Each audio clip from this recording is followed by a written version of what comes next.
Salut à vous, aujourd'hui 14 décembre, 46e jour de reconfinement, normalement le dernier. Donc j'espère qu'on va pas y retourner. Donc je vous invite à faire attention. Masque, distanciation, tout ça, les rassemblements, les éviter. Parce que si on veut revoir des concerts, se nettoyer les oreilles en live, va falloir faire attention. Sinon on va se reprendre une troisième vague dans la gueule. Et un reconfinement, donc ce serait pas cool pour le monde du spectacle, les collègues de concert, parce que bon, là il n'y a ni concert à voir, ni de boulot, c'est la merde. Aujourd'hui, donc c'est un peu une journée bizarre, c'est pour ça d'ailleurs que j'ai mis ce petit t-shirt pour vous rappeler où on en est. Déjà, aujourd'hui, c'est les 10 ans de la sortie de l'album The World Is Yours, mais comme j'ai parlé de Motörhead hier, on va passer à autre chose. Et par rapport à cette journée un peu spéciale, et à mon t-shirt et mon bonnet, on va parler de biohazard. Donc biohazard, qu'est-ce que c'est le biohazard? C'est les produits bactériologiques, les déchets hospitaliers. Vous savez, d'un côté il y a les produits nucléaires et il y a les produits bactériologiques, les armes bactériologiques. Donc ce petit logo, vous le trouvez sur les poubelles, sur les conteneurs, sur les portes des laboratoires, dont même le laboratoire d'où est sorti le Covid par magie.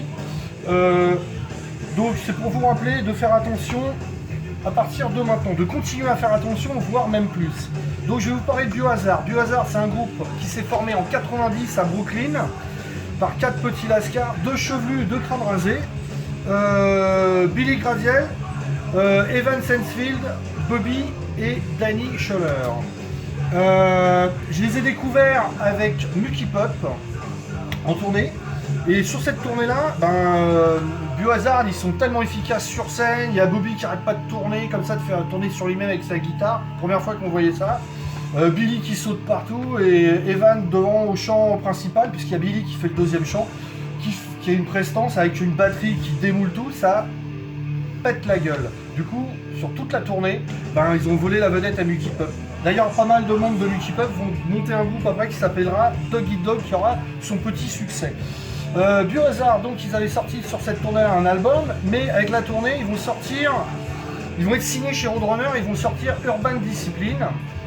Et avec cet album-là, ils vont gravir un échelon supérieur. Ils vont tourner aux États-Unis avec un nouvel artiste aussi, un nouveau groupe de chez Roadrunner, Machinel. Ils vont bien s'entendre. Ils vont faire même une tournée commune après, plus tard, en Europe.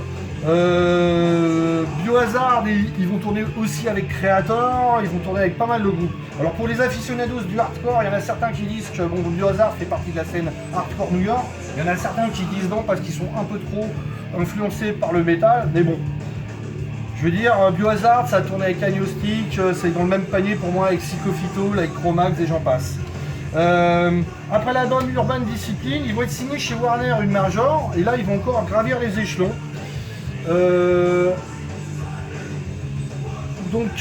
Comme je disais, Biohazard c'est du hardcore, il y a du métal dedans.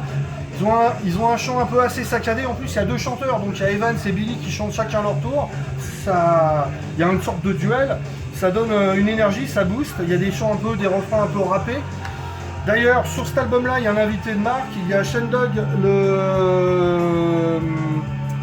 un des chanteurs de Cypress Hill, qui d'ailleurs plus tard, dans le futur, fera un projet Power Flow avec Billy, après qu'ils aient mis fin à leur carrière Biohazard, ou du moins en stand-by.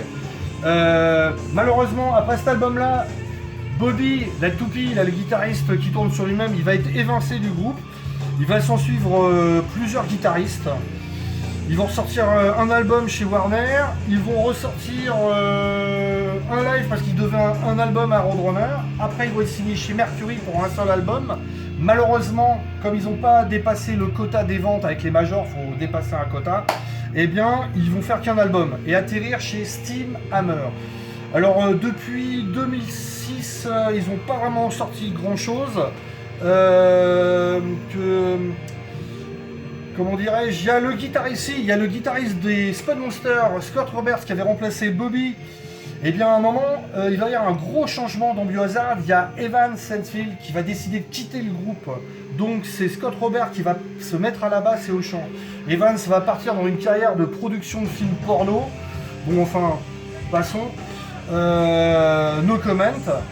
Il va faire juste un disque avec certains groupes de métal et de néo-métal qui s'appelle Attica 7, qui est pas trop mal, et faire un album R&B rap archi nul, donc aucun intérêt. Donc malheureusement vers 2006, 2008, je sais plus exactement, Biohazard va se mettre en veille. Billy va monter un projet Powerflow, donc avec Sean Dog, le mec de Cypress Hill.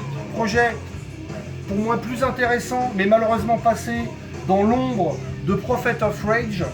Mais si je dois choisir sur les deux, je préfère Powerflow. Scott Robert, lui, va monter un groupe de High avec un ancien batteur d'Agnostic Front et de Madball qui s'appelle The Tech. Enfin voilà, bon c'est bête que ce groupe-là n'existe plus pour l'instant, où il est en stand-by. Il y a aussi Billy, il a fait aussi un groupe, c'est dans le même genre que Biohazard, qui s'appelle Billy Bio, excellent. Bon, j'espère qu'on les reverra un jour et qu'ils se reformeront. En attendant, Biohazard, nom d'actualité, pochette d'actualité. Donc je vous le rappelle, faites attention à vous. J'ai oublié de vous dire, on avait décidé de faire ces vidéos pendant le confinement. On a décidé, Roxane et moi, de continuer. Donc on va continuer à faire des vidéos.